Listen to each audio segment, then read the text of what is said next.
What if I told you the deadliest terror attack in America before 9/11 wasn't done by foreign terrorists, but by an American veteran who believed he was fighting back against the government?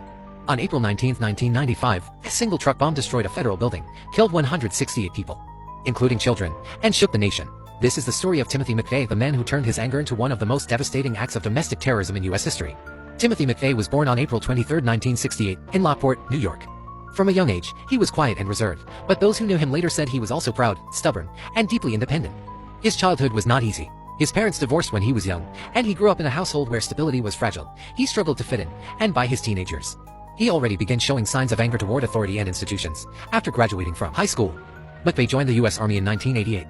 He served as an infantryman and later as a mechanic. His time in the military shaped him, but it also began a transformation that would eventually lead to his radicalization. McVeigh was described as a disciplined soldier, but he also developed a deep distrust of the government. He served during the Gulf War in 1991 and returned home with a hardened view of the world. He was proud of his service, but he also became increasingly bitter and disillusioned. He believed the government was corrupt, abusive, and out of control.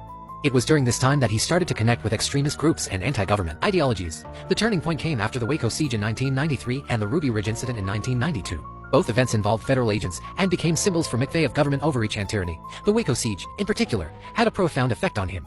McVeigh saw it as a direct example of the government's willingness to use deadly force against American citizens. McVeigh began to see himself as a soldier in a war against the U.S. government. He started attending rallies and meeting people who shared his beliefs. He connected with militia groups and anti-government activists. His worldview became more extreme and more violent. By 1994, McVeigh had made a decision. He would strike back.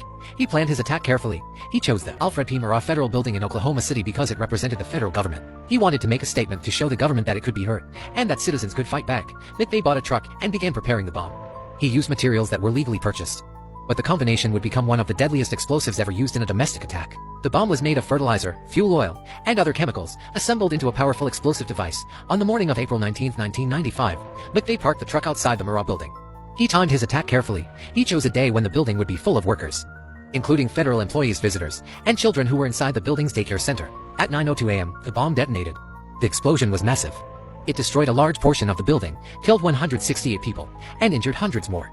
The blast also caused widespread damage to nearby buildings, shattered windows, and shook the entire city. The scene was chaotic. First responders rushed to the site, searching for survivors and pulling victims from the rubble. The nation was stunned. No one could believe an attack like this could happen in America.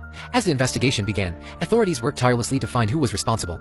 Within days, McVeigh was identified as the prime suspect. He had been arrested earlier that day for a traffic violation and was found driving a rented truck that matched the description of the vehicle used in the bombing. Investigators connected the evidence and discovered his ties to anti-government groups and the materials used in the bomb. McVeigh was arrested and charged with multiple counts of murder and domestic terrorism. He remained calm throughout